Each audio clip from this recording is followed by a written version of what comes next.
એકલા માણસથી કંઈ થતું નથી. કોઈ માણસ એક વિચાર મૂકે, એ વિચારને અપનાવે કોણ? આજે જમાનો એ છે કે દીકરો બાપનું નહીં માનતો તો મારું કેમ માને? કોઈ એક વ્યક્તિથી કંઈ ના થાય. જ્યારે મેં આ વાત મૂકી સમાજની એકતાની, સમાજના ઉત્થાનની, વ્યસન મુક્તિની, શિક્ષણની, રોજગારની, ત્યારે વાત મૂકી ત્યારે એકલો જ હતો. પણ એક પછી બે ને બે પછી પાંચ, એક ગામ પછી બીજું ગામ પછી ત્રીજું, ને આજે 9200 ગામમાં સેના ચાલે છે. ગુજરાતના 150 થી વધારે તાલુકાઓમાં આ સંગઠન ચાલે છે. એક જે ભૂખ પડી હતી આ સમાજના યુવાનોમાં, એક જે ખૂટતું હતું કે આ બધા સમાજો આગળ જતા રહ્યા. ક્યાંક કોકનો દીકરો ડીએસપી કલેક્ટર બનીને બેઠો હોય, ક્યાંક કોઈ ફેક્ટરીનો માલિક બનીને બેઠો હોય, ક્યાંક કોઈ વિદેશ ભણતા હોય, વિદેશ રહેતા હોય. એટલે તમામ સમાજો એમણે પોતાની દિશા નક્કી કરી દીધી. આ બધા સમાજોને જોઈ આ સમાજના યુવાધનને એવું થયું કે આપણામાં એવું શું ખૂટે છે. ત્યારે પહેલું જે અમે કારણ જોયું, ત્યારે દેશ આઝાદ થયો ને, ત્યારે આ દેશમાં તમામ સરખા જ હતા. તમામ સમાજોની વ્યવસ્થાઓ સરખી હતી. આપણી જોડે જમીન જાગીરી વધારે હતી, કારણ કે આપણી જોડે જમીનો વધારે હતી. જે સમાજો મજદૂરીમાંથી આગળ આવ્યા, જેમની જોડે કંઈ નહોતું, એ સમાજોએ આઝાદી વખતે, દેશ આઝાદ થયો પછી શિક્ષણ તરફ દોટ મૂકી. કોઈ સમાજોએ પરંપરાગત વ્યવસાયો પકડી લીધા, કોઈએ વિદેશ પકડી લીધું. આપણે ના પકડી શક્યા તે, અને એનું કારણ એ હતું કે આપણી જોડે જમીન જાગીરી હતી. એ વખતે ધાનની કિંમત હતી. જેની જોડે અનાજ વધારે એ રાજા, એનું જ ચાલે. કારણ કે લોકોના મોજશોખ ઓછા હતા, લોકોની જરૂરિયાતો ઓછી હતી. વાત તો સાચી છે ને? અને આપણા બાપ દાદાને એવું હતું કે અનાજ છે, આટલી બધી જમીન છે, ક્યાં ખૂટવાનું છે. પણ સમય બદલાતો ગયો. શિક્ષણની ક્રાંતિ આ દેશમાં થઈ. આ દેશમાં ધંધા રોજગારની ક્રાંતિ થવા લાગી. આ દેશમાં રહેલા લોકોની ભૂખ વધવા લાગી. પહેલા સાયકલ નહોતી, પછી ગાડીઓ આવવા લાગી, એરોપ્લેન આવવા લાગ્યા. પહેલા જરૂરિયાત કઈ બહુ મોટી હતી જ નહીં, પણ જેમ જેમ જરૂરિયાત તો વધતી ગઈ, એમ એમ આધુનિક જમાનામાં લોકોની વ્યવસ્થાઓ બદલાવા લાગી. આપણે આઝાદી વખતે જે શિક્ષણ પકડવું જોઈતું હતું, માફ કરશો, આપણે અંધશ્રદ્ધા અને વ્યસનો તરફ ભાગ્યા. આ સમાજમાં વ્યસનો ના હોત, અંધશ્રદ્ધા ના હોત ને, તોય કાફી હતું. આપણે 3 દિશા પકડી. એ અંધશ્રદ્ધા તરફ ભાગ્યા, ક્યાંક વ્યસનો પકડી લીધા, ક્યાંક રાજનીતિ. આ સિવાય કઈ લીધું જ નહીં. આપણાને એવું થયું ગામમાં સરપંચ બની બેઠા, બહુ થઈ ગયું. આપણાને એવું થયું ધારાસભ્ય બન્યા, બહુ થઈ ગયું. પણ આ સમાજે ભૂખ લગાડી હોત એ શિક્ષણવિદોની, એ આઈએસ આઈપીએસઓની, તો કદાચ આ સમાજની આજે દિશા અલગ હોત. માફ કરશો, તમારો બનાવેલો છું, તમને સાચું આઈનો હું નહીં બતાવું તો કોણ બતાવશે? અને આગેવાનું કામ છે સત્ય બોલવું, સાચું બોલવું. દોસ્તો, આપણા બાપ દાદાઓ બીજાના રખોપા કરતા, બીજા માટે ઘસાતા, અને એટલે જ ગામમાં સૌથી વધારે સરપંચો આપણા હતા. એનું કારણ શું હતું ખબર છે? કે આપણે બીજા માટે ખપી જતા હતા, બીજા માટે ઘસારો વેઠતા. ક્યારેક દુકાળ પડે તો આપણા અનાજના કોઠારો ખોલા મૂકી દેતા. આ આપણા બાપ દાદાઓ હતા. પણ દિવસે દિવસે વ્યસનો વધવા લાગ્યા, ખેતી તરફ ધ્યાન ના આપ્યું, એટલે દરિદ્રતા, દુઃખો આવવા લાગ્યા. અને એ પરિસ્થિતિમાંથી આ સમાજને બેઠો કરવો ખૂબ કાઠું કામ હતું. જ્યારે મેં વ્યસન મુક્તિની વાત કરી ને, ત્યારે માફ કરશો, આપણા જ લોકોએ રેલીઓ કાઢેલી કે ભાઈ વ્યસનો થોડા બંધ થતા હશે. કારણ કે આપણે વ્યસનને શેની સાથે જોડી દીધું? ધર્મની સાથે. આપણે પિયાલો પીતા થઈ ગયા.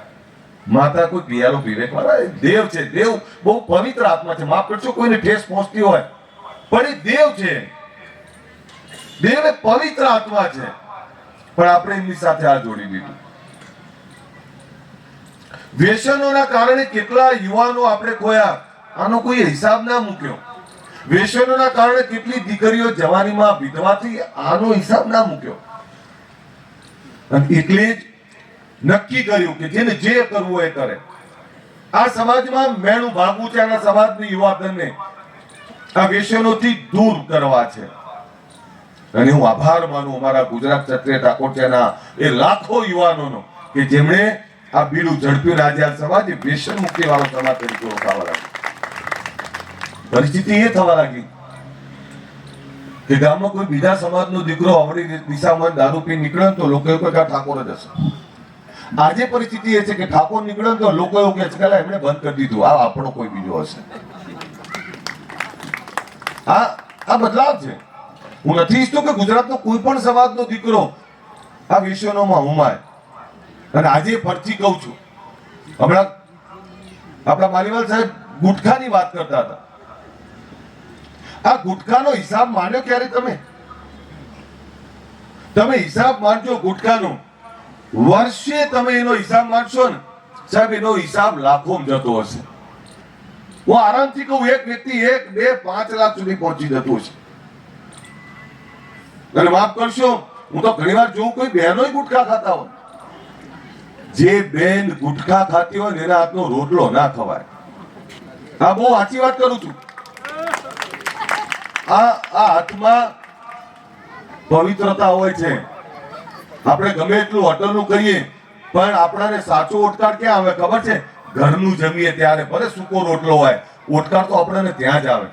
તો એ જ બહેન કોઈ ગુટખા ખાતી હોય, એ જ ઘરનો યુવાન મોઢામાં મસાલો ભરીને તમને ગમે કેવી રીતે? અને કોણ ઈચ્છે કે એનો દીકરો કે દીકરી વ્યસન કરે? એટલે હું તો વિનંતી કરું છું, આ પાન, બીડી, ગુટખા, દારૂથી દૂર રહો.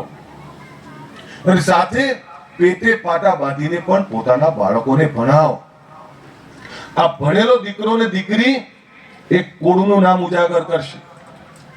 બીજું, હું તમારો આભારી એટલે છું, ક્યાં અમદાવાદ ને ક્યાં લુણાવાડા, કોણ ઓળખે મને? આજે આખા ગુજરાતમાં, ઉત્તર ગુજરાત હોય, મધ્ય ગુજરાત હોય કે સૌરાષ્ટ્ર હોય, આખા ગુજરાતમાં ઓળખ આપવાનું કામ તમે કર્યું છે મને. અને એક બીજી એ વાત પણ કરું કે આ યુવાનોનો પણ આભાર. નહીતર ક્યાં આખો ગુજરાતનો સમાજ આપણો ભેગો થવાનો હતો. આજે લોકો એવું કહે છે કે સમાજમાં એકતા આવી છે, સમાજમાં જાગૃતિ આવી છે. સાહેબ, શિક્ષણ માટેની જાગૃતિ આવી છે આપણામાં, પણ એટલાથી અટકવું નથી. આપણે આ સમાજમાં દીકરો ને દીકરી ડીએસપી, કલેક્ટર બને એના માટેના પ્રયત્નો કરવા જ પડશે, અને તો જ આ સમાજની દિશા બદલાશે સાહેબ. અને એના માટે શું કરવું પડે? તો કે પોતાની વ્યવસ્થા એટલે શું? દરેક સમાજની છાત્રાલયો છે, સ્કૂલો છે, કોલેજો છે. આપણું ક્યાં? માફ કરશો કદાચ કોઈને ખોટું લાગે,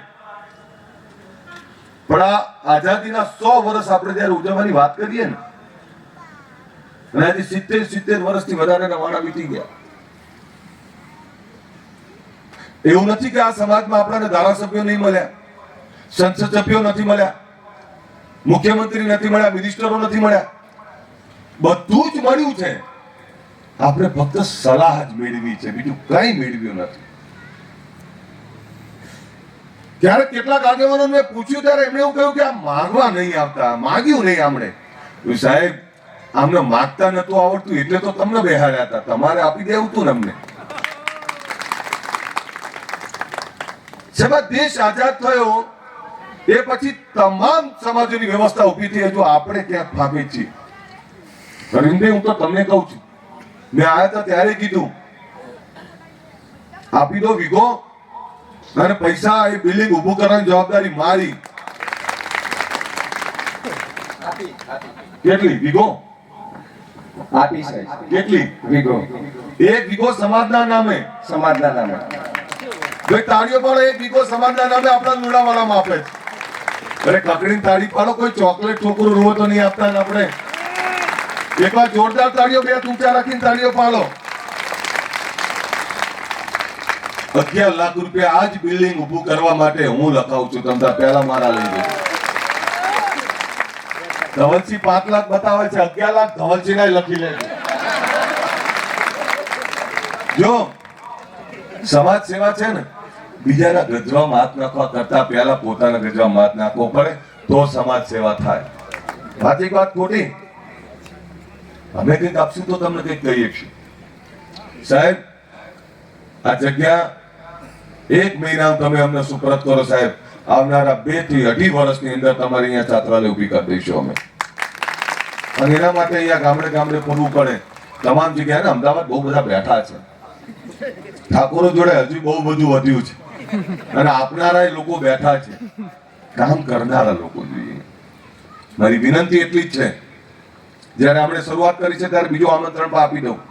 સરકાર જોડે મેં મારા જ વિધાનસભામાં ગાંધીનગરમાં જગ્યા માંગી છે અને એ પણ તમને કહી દઉં, એટલું ભવ્ય સંસ્થા બનાવી છે કે સાહેબ આપણા બાળકો યાદ કરે કે વાહ ક્યાં બાત હે. અને એવી સરસ સંસ્થા તમને બનાવીને આપી દઈશું અને એના ભૂમિપૂજનમાં પણ આમંત્રણ આપવા તમને આવીશું.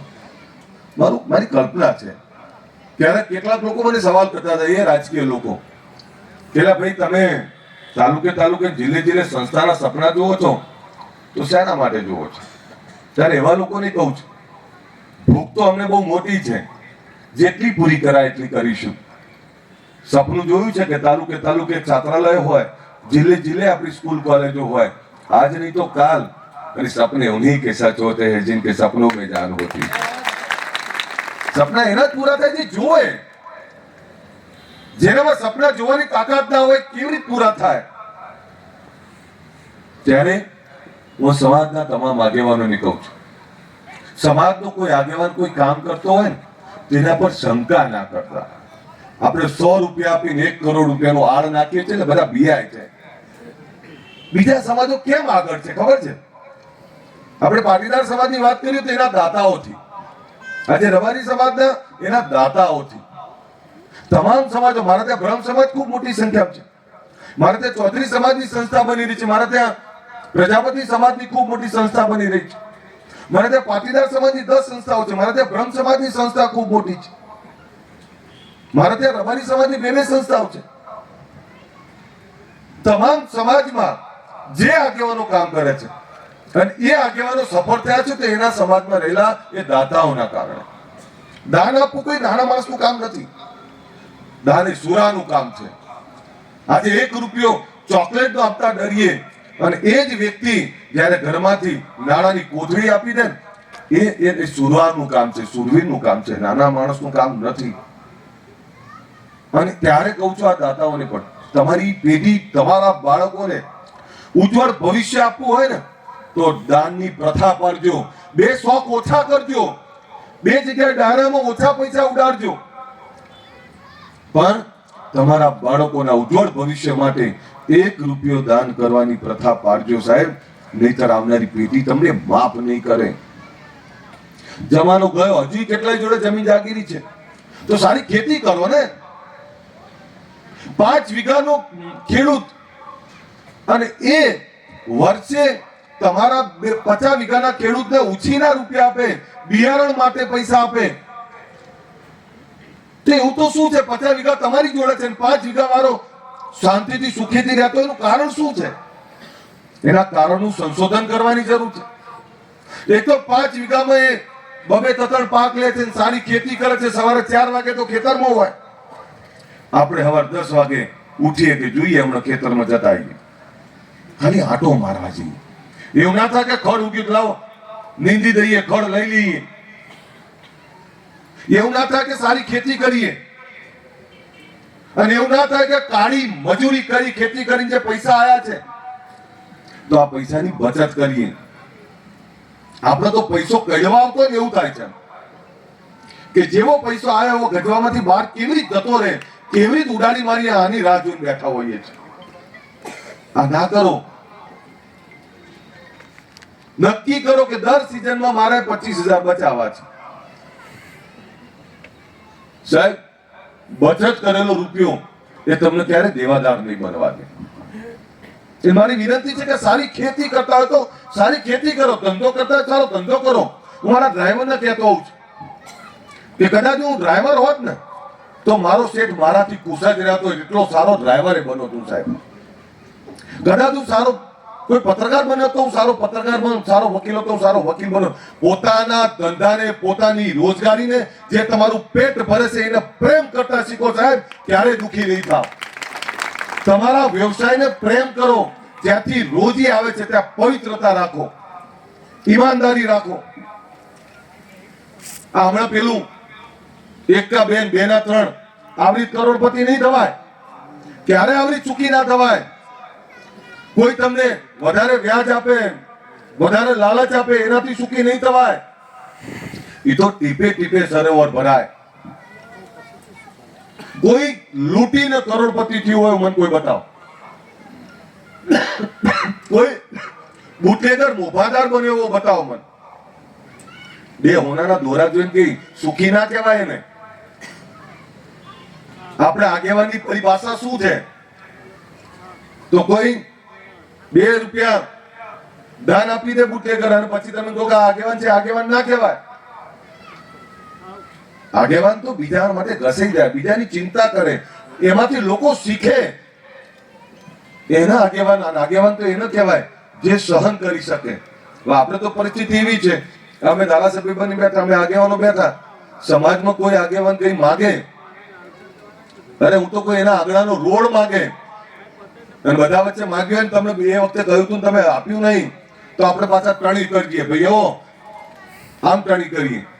પણ એ ભૂલી જઈએ છીએ ક્યાંય બેઠા કરે તો તમે બેઠા કરે છે, તમારો છણકોય આપવો પડે, તમારો ગુસ્સો સહન કરવો પડે ને ગુસ્સો સહન કરી બીજી વાર રોડનું પાણી લઈને આવવું પડે કે લ્યો બાપા 2 લાખ રૂપિયા મંજૂર કરાવી દીધા છે, ચિંતા ના કરતા. આગેવાનું કામ સહન કરીને પણ સમાજમાં સુવાસ ફેલાવવાનું, સહન કરીને પણ સમાજમાં દિશા આપવાનું કામ છે. ત્યારે મારી વિનંતી છે, દીકરા દીકરી સારું ભણાવો. અને સરકારની ખૂબ યોજનાઓ છે. હું તો યુવાનોને કહું, ખાલી આમથી આમ ફરે ના રાખો. નક્કી કરો તમારા આજુબાજુમાં રહેતા, તમારું ગામ, તમારા મોહલ્લામાં સરકારની કઈ યોજના માટે આને લાયક છે. આ નાણાં પ્રજાના છે. એ ચાહે હેલ્થની હોય, ચાહે એજ્યુકેશનની હોય, ચાહે નિરાધારની હોય, ચાહે વિધવાની હોય, કોઈ પણ હોય. આ બધી સરકારની યોજનાઓ નેટ ઉપર મૂકેલી જ છે અને ઘણી યોજનાઓ તમને ખબર છે. તો સરકારની આ યોજનાઓ એ છેવાડાના માણસ સુધી, જેને યોજનાઓનો લાભ નથી મળતો એવા સુધી પહોંચાડવાનો પ્રયત્ન કરો. આ સેવા જ છે. ચાહે તમે પોતાના ગજવામાંથી આપો, ચાહે સરકારની સાચી યોજના એના લાયક માણસ સુધી પહોંચાડો, તો આ સેવા જ છે ભાઈ. આ યુવાનોને કહું છું, સરકારની યોજનાઓનો લાભ આ લોકો સુધી પહોંચાડવાનો પ્રયત્ન કરો. તમારા બાળકોને વિદેશ ભણવા મોકલો, સરકાર 15 લાખની લોન આપે છે. તો સરકાર એ પૈસા તમને આપે છે. સરકારની એવી અનેક યોજનાઓ છે જે શિક્ષણ માટેની યોજનાઓ છે. તો એનો લાભ લેતા શીખો. સારો ધંધો રોજગાર કરતા શીખો. સારો ધંધો રોજગાર કરશો ને ઈમાનદારીથી, સાહેબ ક્યારેય દુઃખ નહીં આવે. એટલે મારી તમને બધાને બે હાથ જોડીને વિનંતી છે કે એ કરો. ખામી તો મારામાં છે, તમારામાં છે. આપણે જેને પ્રેમ કરતા હોય, આપણું બાળક બાર તોફાન કરીને આવે ને અને ઘરે મા બાપને ફરિયાદ કરીએ ને કે તમારા બાળકે આ કર્યું, મા બાપનો જવાબ શું હોય ખબર છે? ના ના, અમારો દીકરો આવું ના કરે. એમને ખબર જ હોય કે એને કર્યું જ હશે, પણ એમને ખબર છે કે આ તોફાન એને કર્યું હશે. તેમ છતાં મા બાપ ક્યારે એવું ના કે અમારો દીકરો આવું કરે, ના અમારો દીકરો દીકરી આવું ના કરે. હો, એમ સમાજે મા બાપ છે, સમાજે મા બાપ છે. આગેવાનોથી નાનું મોટું ભૂલ થઈ ગયું હોય, માફ કરીને પણ એને મોટો કરવાનું કામ કરજો, ક્યારે પાડવાનું કામ ના કરતા. કારણ કે એક આગેવાન બનાવતા આપણે કેટલી બધી વાર લાગે છે અને આપણે તો પછી ઘણી વાર એવું થાય કે અંદર અંદર લડવા ચાલુ થઈ જાય. શું અંદર અંદર શું મળ્યું અને શું છે તમારી જોડે કે અંદર અંદર લડો છો? 2 પદ મળી ગયા એનાથી અંદર અંદર લડો છો. હજુ તો તમારે સમાજ માટે ઘણું કરવાનું છે. ત્યારે આ સમાજ એક થયો છે તેની એકતા ટકાઈ રાખજો. ઘણી વાર કેવું હોય છે ખબર છે, કોઈનું નામ બોલ્યા ના બોલ્યા આમ રિહામણા જતા રહીએ. આ રિહામણા બહુ હોય છે. આપણે લ્યો જાઓ આવજો, અમારું નામ નહીં બોલ્યા ને તમે. આ આગેવાનનું કામ નથી, આપણું કામ જ નહીં. હાર પહેરાવે તોય ઠીક, ના પહેરાવે તોય ઠીક. હું તો આવડા મોટા હારે શું કરવા લાવો છો? મોટા હાર ના લાવવા. શાબ્દિક સ્વાગત કરી દેવું અને તિલક કરી દેવું આવી ગયું બધાને. આટલી મોટી સંખ્યામાં તમે બધા ઉપસ્થિત છો ત્યારે મને આનંદ છે આજે અહીં આવવાનો કે અરવિંદજી એક વીઘો જગ્યા આપી છે, ખાલી કહેવા પૂરતી નહીં આપી, આ એકાદ 2 મહિનામાં સમાજના નામે ટ્રાન્સફર કરાવી દેશે. પાડો જોરદાર તાળીઓ આપ. એટલે ભલા માણસ તાળી એટલે નહીં પાડતા તમે. આમાં કેટલાય વીઘા પેલા શેઢાનો ઝઘડો ચાલતો હશે, મારો શેઢો દબાયો છે, આવું બને છે ને? આપણે શેઢા માટે માથા ફાડી દઈએ, શેઢો દબાવે નહીં ગમતું ત્યારે કોઈ માણસ પોતાના બાપ દાદાની મહામૂલી વીઘો જમીન આપી દે એના મને ખખડી તાળીઓ 2 હાથ ઊંચા રાખી પડી ગયું. ખખડીને પાડો એટલે મને દેખાય કે કેટલા હાથ ઊંચા રાખીને પાડી. અવાજ આવવો જોઈએ.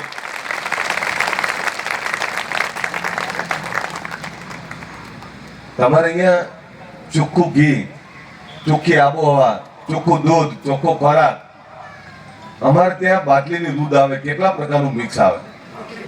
ચોખ્ખો આબોહવા ના મળે, શાકભાજી ક્યાંથી આવે ખબર નહીં. અમે તો મોદિયા અહીં આવતો હતો ત્યારે મેં બજારમાં જોયું એટલે મેં કીધું અહીંથી શાકભાજી લઈ લેજો, આજુબાજુનો સારા ચોખ્ખા પાણીની હશે.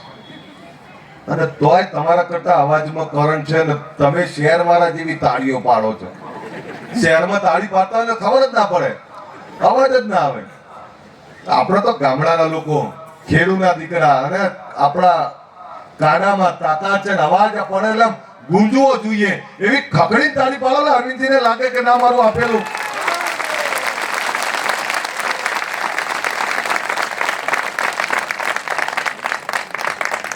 સાથે મારી એક વિનંતી છે, અત્યારથી જ પ્લાનિંગ કરી દેજો. માર્ચ એપ્રિલમાં શિક્ષણ રથ ગામડે ગામડે ફેરવ્યું. આને કોઈ રાજકીય રૂપ ના આપતા, સામાજિક રથ એ ફરે અને ગામ ગામે એક શિક્ષણની કમિટી બનાવીને યુવાનોને ખાસ જોડો. જે સમાજનું યુવાધન ઊંઘતું હોય ને એ સમાજનું કંઈ નહીં થાય. ખાસ યુવાનોને જોડો અને આ શિક્ષણ રથ ફેરવો. જરૂર હોય તો રથે હું બનાવીને મોકલાવી દઈશ તમતાર, પણ તમે જાગૃતિ માટે ફેરવો. ફરીથી આપ બધાનો આભાર. તેમને આટલું બધું માન આપ્યું, તમે ક્યારના બેઠા છો. પણ મારી વિનંતીને ધ્યાન રાખજો, બાળકોને સારું ભણાવજો. આપણે શું કરીએ ખબર? પેલા દીકરા દીકરી લગ્ન હોય ને તો કે વટ પાડી દેવો છે દશરથજી. આ વટ કોની જોડે પાડવો એ હજુ મને નહીં ખબર પડી. અને લગ્ન થાય એ પહેલા આપણે થોડી ઘણી ચર્ચાઓ કરીએ, પણ લગ્ન પતી જાય, ગમે એટલો ખર્ચો કર્યો, હાથીની પાલખી ઉપર વળઘોડો કાઢ્યો હોય, લગ્ન પત્યા પછી લોકો શું કહે ખબર છે? ઘર ધણી એવું પૂછે કેવું રહ્યું, એટલે આપણું એવું કે જોરદાર જબરજસ્ત કરતી હતી. આ સાંભળવા મળે. બેનો હોય એવું કે સાડી કેવી હતી, કે તારી સાડી સારી હતી. ભાઈ હોય તો કે સૂટ જબરજસ્ત હતું. ખાવાનું કે બધું બરોબર હતું, પણ મોહનથાળ થોડોક મજા આવ્યો નતો. વાતો આટલે જ અટકે છે ને. કયા હું પણ આમ જીવીએ છીએ આપણે. બાપ દાદાએ હાચવેલી મહામૂલી જમીનો ગીરવે મૂકીને વેચીને વરઘોડા કાઢવાના શોખ શરમ નહીં આવતી? કઢાય વરઘોડામાં. એ જમીન હાચવવા માટે તો પેટે પાકા બાંધવા જોઈએ, સારી મહેનત કરવી જોઈએ. અને જમીન વેચીને વરઘોડા કાઢવા તમારે ક્યાંક વ્યાજે પૈસા લઈ અને વરઘોડા કાઢવા છે? અને દીકરો કે દીકરી ડોક્ટર, એન્જિનિયર કે અધિકારી કર્મચારી બને, કાઢજો નાથીની પાલખી ઉપર વરઘોડા. તમ તાર અમારા જેવાને બોલાવજો, અમે નાચવા આવશું. અમને શોખ છે, પણ દેવા કરી વરઘોડા કાઢીને કોણ શેની જોડે કોનો વટ પાડવો છે? માફ કરશો, કરોડ રૂપિયાની જમીન 5 લાખ રૂપિયા 10 લાખ રૂપિયા લગ્નના ખર્ચા માટે ગીરવી મૂકો વેચો, શરમ નહીં આવતી આપણાને? અને જે વરાજાના લગ્નમાં બધો તામઝામ કર્યો, પૈસા ઉડાડ્યા, બહુ બધો લકલુટ ખર્ચો કર્યો, વર્ષ પછી એ વરાજા ગજવામાં 2000 રૂપિયા ના મળે, એનો મતલબ ખરો કઈ? તો એ 5 લાખ 10 લાખ 15 લાખ જે ખર્ચો તમારી યથાશક્તિ પ્રમાણે કરવાના હોય, એ ખર્ચા ઉપર કાપ મૂકી એટલાનું એને ધંધો કરવાની દિશા આપીએ કે લો બેટા આ કરો. મારા દીકરા લગ્ન કેટલામાં થયા ખબર છે 15-20 હજારમાં થયા છે, મને એ નહીં ખબર. મેં સગાઈ કરેલી દીકરાની 2 વર્ષ થયા એટલે મેં કીધું કરીશું, ઉતાવળ ના કરો. તો મમ્મી પપ્પાને મારા ઘરેથી ગુસ્સે થઈને નક્કી કરી લીધું ભાઈ આ કરે ના કરે આપણે લગ્ન કરી લે. ઘરના 25 જણા ભેગા થઈને લગ્ન કરી લીધા. મને કોઈ કહેવા ના આવ્યું. ઘરે બપોરે મને ના બોલાયો, ક્યાં બોલાવીએ તો ના પડે ને. ઘરે આવીને બપોરે જમતો હતો એટલે ઘરના બધાએ નવા કપડા પહેરેલા એટલે જમતો હતો એટલે પપ્પા એની બાજુ બેઠા મને કે લગ્ન કરી લીધા. એટલે મેં તો હજુ તો કોળિયો જ લઉં, કોને કર્યા કે ઉત્સવ મેં મને જ બોલાવો તો. સાહેબ એ દીકરો અને એ દીકરી બંને એ ખૂબ ખુશ છે. લગ્ન જેટલા ઓછામાં કરાય એટલા પૈસા મેં એના નામે મૂકી દીધા. તો શું એમાં શું ખોટું કર્યું? ઘણી વાર આપણે એવું કહીએ કે બધાનું ખાધું છે ને તો ખાવું પડે. અરે ભાઈ જમવાના બહુ મોકા મળશે, જમાડવાના બહુ મોકા મળશે. આવી ભ્રમણામાં ના રહો. તમે ખોટા ખર્ચા કરીને દેવામાં ઘૂસો એના કરતા ખોટી ઠૂંસ ના મારવી. કીધો ભાઈ અમારી શક્તિ પ્રમાણે અમે આટલું જ કરીશું. અને બીજું ખાસ કહું તમને, દીકરીઓને અખૂટ પ્રેમ આપો. આ લક્ષ્મી છે, આવી લક્ષ્મી એ નસીબદારના ત્યાં જ હોય. દીકરીને ખૂબ પ્રેમ આપો, ખૂબ સન્માન આપો. અને ક્યારે એવું ના જોશો કે સુખી બંગલા વાળા છે, વીઘા વાળા છે, બહુ પૈસા વાળા છે, એવું ના જોશો. દીકરીને સુખી કોણ રાખશે, સન્માન કોણ આપશે, એને સાચા અર્થમાં એનો ભરથાર બની અને મા બાપને ભૂલવાડી દેવો પ્રેમ કોણ આપશે, આ શોધવાનો પ્રયત્ન કરજો. આપણે મોટા બંગલા વાળાને સુખી શોધી દીધા અને દીકરો દારૂ પીને પડી રહેતો હોય, કઈ નશો કરતો હોય, દીકરીને ખુશ જ ના રાખે. તો એવું ના કરો.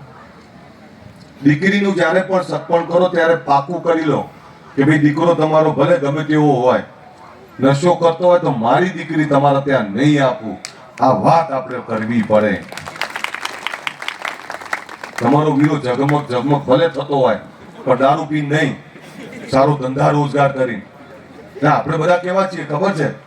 જમાઈ હોદવો છે, સારો સુંદર વ્યસનમુક્ત હોય, નશો કરતો ના હોય, સારો ધંધો રોજગાર કરતો હોય, જમાઈ તો આવો હોદવા નીકળીએ. પણ આપણા ઘરમાં કુંવર પડ્યા છે, એ કુંવરનું તો ધ્યાન રાખતા નહીં. આ કોઈનો જમાઈ થવાનો તો એને સુધારો ને. એટલે ઘરમાંથી સારું પ્રોડક્શન કરો તો સારો સામેથી મળશે આપણે. હા, તમે જમાઈ સારો આપશો તો સામે જમાઈ સારો મળશે. એટલે આમ મારે જો મને બહુ ભાષણો બહુ પેલા કારણ કે મને કડવું બોલવા જોઈએ. એટલે તમને બધા વિનંતી. અને હમણાં બાજુના જિલ્લામાં ઘણું બધું અમાર ગવર્જી બચારા ભોળા ભાવે આવી ગયા હતા પેટા. જો આમાં શું થાય, ઘણી વાર એવું થતું હોય કે રાજકીય આગેવાનોની પરિસ્થિતિ કેવી થાય. હવે અહીંયા બધાય સેલ્ફી પડાવે, ફોટા પડાવે. એમાં બુટેકર કોણ છે, ખૂન કોણે કર્યું, મર્ડર કોણે કર્યું, ચોરી કોણે કરી, સી ખબર હોય? ખબર સી પડે મને કહો. હવે મારી જોડે તો કદાચ મારી જોડે તો કરોડો ઉપર સેલ્ફી થઈ છે. હવે એમાં ક્યાંક કોઈ જગ્યાએ ગયા હોય ને વખાણ કોઈના કરી દીધા. પણ ઘણીવાર હું તો રાજકીય આગેવાનોને કહું આપણે ધ્યાન રાખીએ કે કોઈ રાતોરાત કરોડપતિ કેવી રીતે થયું તો ચેક કરીએ આપણે. અને હું તો શિક્ષકોને કહું છું, આ બધામાં સૌથી પહેલા જો કોઈ સોફ્ટ ટાર્ગેટ હોય ને તો શિક્ષકો આવી જ જાય. થોડું વ્યાજ વધારે આપે. અમારે ત્યાં મધુપુરા બેંકમાં આ ગોટાળા થયા હતા, અમારા મહારાજ હતા, મુકેશભાઈ મહારાજ કે સાહેબ મારા પૈસા ગયા. એટલે મેં તો મહારાજ શું મને કે વ્યાજ થોડુંક 0.5% વધારે આપતા હતા. 0.5% વ્યાજમાં મૂડી ખોઈ બેઠા. ખબર પડે તમે? એટલે આપણો માણસ સહજ સ્વભાવ છે. આપણને એવું લાગે કે ગાડીઓ બંગલા વાળા કોઈ છે એટલે આપણે એમાં પ્રભાવિત થઈ જઈએ છીએ. પણ હું તમને બધાને વિનંતી કરું છું, સરકાર અને જમાનો એવો છે, કોઈ એવી યોજના નહીં કે તમને વર્ષ 2 વર્ષમાં ડબલ કરીને આપી દે. કોઈની લોભામણી વાતોમાં આવીએ નહીં. અને ખાસ તમારી મજૂરીનો પૈસો છે. અને શિક્ષકોની મજૂરીનો પૈસો છે. એમને કહું છું આખી જિંદગી મહેનત કરી, જે નોકરી કરી એના પૈસા આવી રીતે તમારે તો ધ્યાન રાખવું જોઈએ. અને એવું ઘણી બધી જગ્યાએ થાય છે. હવે અમારે ત્યાં હમણાં બનાસકાંઠામાં ડ્રો બહુ નીકળ્યા છે. અને ડ્રો થાય એમાં એવું થાય પાછું કે ડ્રો કરે, ટ્રેક્ટર રાખ્યું હોય, ગાડી રાખી હોય, અને એમાં જેને લાગે એ તો બરોબર છે, ના લાગે એટલે 50 જણા એમ કે આ ખોટો ડ્રો થયો. આવી લોભામણી જાહેરાતો, લોભામણી વાતોમાં ના પડીએ. આવા ડ્રોના રાફડા ખુલ્યા હોય, આ રીતે વ્યાજ વટા વધારે આપતા હોય, આ બધા ના પડીએ. જો હું સીધો મંત્ર તમને કહું, તમારી આવક જેટલી છે એટલે તમારી આવક જેટલી છે, જેટલી ચાદર છે એટલો જ પગ લાંબો કરો. દુઃખ ક્યારેય નહીં આવે, ક્યારેય ભૂખ નહીં લાગે. પૈસાની ભૂખ એવી ના લગાડો કે રાતોરાત કરોડપતિ થઈ જવું છે. જેટલું જીવો એટલું ઈમાનદારીથી જીવો. તમારી જોડે રહેલા પૈસાનું સારું મેનેજમેન્ટ કરો સાહેબ, ક્યારેય દુઃખ નહીં આવે. ફરીથી આ બધાનો આભાર.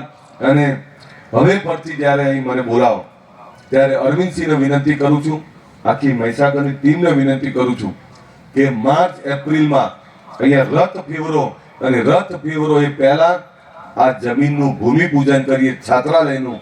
એના માટે મને બોલાવજો, હું ફરીથી આવીશ અહીંયા. તમારી તાળી પેલા શહેરવાળા જેવી ના પડે. એકવાર એકલા જોરથી તાળી પાડો તમે તો. અને એ વખતે 2-5 આગેવાનો અમદાવાદથી લેતો આવીશ, જે સુખી સંપન્ન છે, જેમની જોડે કંઈક છે. અને જો સમાજમાં છે ને દરેક સરખા નથી, કોઈની આવક વધારે છે, કોઈની ઓછી છે, પણ જ્યારે સમાજ બેઠો હોય ને ત્યારે બધા સરખા છે. હું મારા ગામડે જાઉં ને, મારું કુટુંબ છે, ત્યારે માતાજીના મઢે નિવેદ હોય ત્યારે હું છેલ્લે બેઠો હોઉં ખૂણા, કારણ કે ત્યાં મારું કુટુંબ છે. ત્યાં તો હું કંઈ છું જ નહીં. એમ તમે મારું કુટુંબ જ છો. તમારી વચ્ચે ક્યારેક નીચે બેવાનું કહેશો ને પલાટી વળીને બેસવાનું મને ગમે. અને તમારી વચ્ચે રહું ને ત્યારે મને એનર્જી મળતી હોય છે, અને ત્યારે જ મને તાકાત મળતી હોય છે. અને એ તાકાત હંમેશા તમારી મારી જોડે બની રહે એવી ભગવતીને તમારા બધા વચ્ચે વિનંતી કરું છું. ફરીથી આ બધાનો ખૂબ ખૂબ આભાર. અહીંયા આટલું બોલાયા, આટલું બેસી રહ્યા.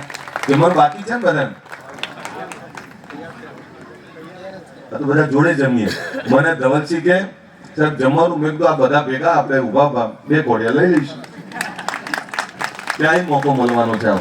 પણ તમને વિનંતી, એક રહેજો, એક રહી અને બીજા સમાજો જોડે ભરતા થયા છો એમ બધા સમાજોને ગમે એવું કામ કરજો. ઘણી વાર શું થાય ખબર છે, પેલા તલવાર કાઢે, પેલા કાઢો તલવાર, આ કે તલવાર કાઢો, એટલે કોની સામે કાઢું ભાઈ? પેલા ભાઈ આપી કે કાઢો કાઢો, પણ કોની સામે કાઢું? તલવાર આપી માથા પર છે. આપણે શક્તિના ઉપાસકો છીએ, આપણે ક્ષત્રિયના દીકરાઓ છે, શક્તિના ઉપાસકો છીએ. પણ તલવાર ત્યારે જ કાઢી છે જ્યારે ગાય માતા ઉપર, જ્યારે કોઈ ધન વાળવાયું હોય, જ્યારે કોઈને રંજાડવાયું હોય. આપણે તો વીર ખત્રી ભાતી મહારાજના દીકરાઓ છીએ. જ્યારે કોઈ વારે ચડવાનું હોય ત્યારે જ ગાડીઓ પે ખાલી ના કાઢવાની હોય. અને મને ખબર નહીં કોને સામે કાઢી. કોઈએ તમારું લૂંટ્યું નથી, કોઈએ તમારું અહિત નહીં કર્યું. જે સમાજો આગળ આવ્યા છે, જે સમાજો ધંધા રોજગાર કરીને આગળ આવ્યા, જે સમાજો શિક્ષણ થકી આગળ આવ્યા, જે સમાજોએ તમામ ક્ષેત્રમાં આગળ વધીને ક્રાંતિ કરી, એનામાંથી શીખી અને એમના જેવા બનવાનો પ્રયત્ન કરીશું, એ જ સાચી દિશા છે સાહેબ. બાકી એ સુખી થયા ને એમનાથી દુઃખી થઈએ, ઈર્ષા કરીએ, આનાથી ક્યારે આગળ નહીં આવી શકીએ. એટલે જે સમાજો બધા જ આગળ આવ્યા છે એમાંથી પ્રેરણા લઈએ. કોઈનો દીકરો વિદેશ ભણવા ગયો તો આપણો દીકરો કેમ ના જાય? કોઈની દીકરી ડીએસપી બની તો આપણી દીકરી કેમ ના બને? કોઈના દીકરા દીકરી સારા ધંધા રોજગાર કરે છે તો આપણો દીકરો દીકરી કેમ ના કરે? કોઈના ખેતમાં લાખોનો મબલક પાક ઉભો થયો છે તો આપણા ખેતરમાં કેમ ઉભો ના થાય? આની ભૂખ લગાડીએ, એ ભૂખ લગાડીને સમાજને સર્વાંગી વિકાસની દિશા તરફ લઈ જઈએ. ફરીથી આ બધાનો આભાર. અમારા આગેવાનો જે અહીંયા પહેલી હરોળના સ્ટેજ ઉપર જે આગેવાનો બેઠા છે એ તમામ આગેવાનોને વંદન કરું છું, નમન કરું છું. આપ બધાને નમન કરું છું. અને આ જ રીતે સમાજની એકતા ટકાઈ રાખજો અને સમાજની ચિંતા કરજો. સમાજની સાચી દિશા એ વ્યસન મુક્તિની, સમાજની સાચી દિશા એ શિક્ષણની, સમાજની સાચી દિશા એ ધંધા રોજગારની, સમાજની સાચી દિશા એ ભાઈબંધુત્વના ભાવની. આ ભાવ એક ટકાઈ રાખજો. આ બંધુત્વના ભાવને વધારે મજબૂત કરજો. એ જ વિનંતી સાથે મારી વાત પૂરી કર્યા છું. બોલો ભાતીજી મહારાજ કી જય. બોલો. 2 વસ્તુ થાય. હું સ્ટેજ ઉપરથી કોઈ આમ બોલે અવાજ ના આવે, તાળી પડે અવાજ ના આવે. સ્ટેજ વાળા એવું છે કે આપણે ના જોરથી અવાજ કરે, આપણે જોરથી જઈ ના બોલાવાય.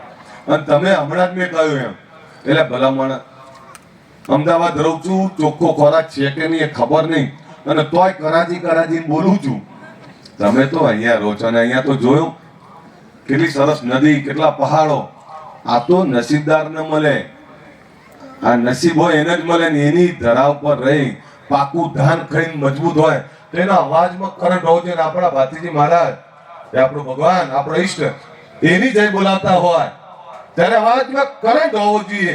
બોલો વીર ખત્રી ભાતીજી મહારાજ કી કોઈનો અવાજ નતો આવ્યો. સ્ટેજ વાળાએ જોરથી બોલો. આટલા બધે દૂરથી અવાજ ઉઠી નહીં આવ્યો હોય તો તમારા અવાજમાં કરંટ હોવો જોઈએ.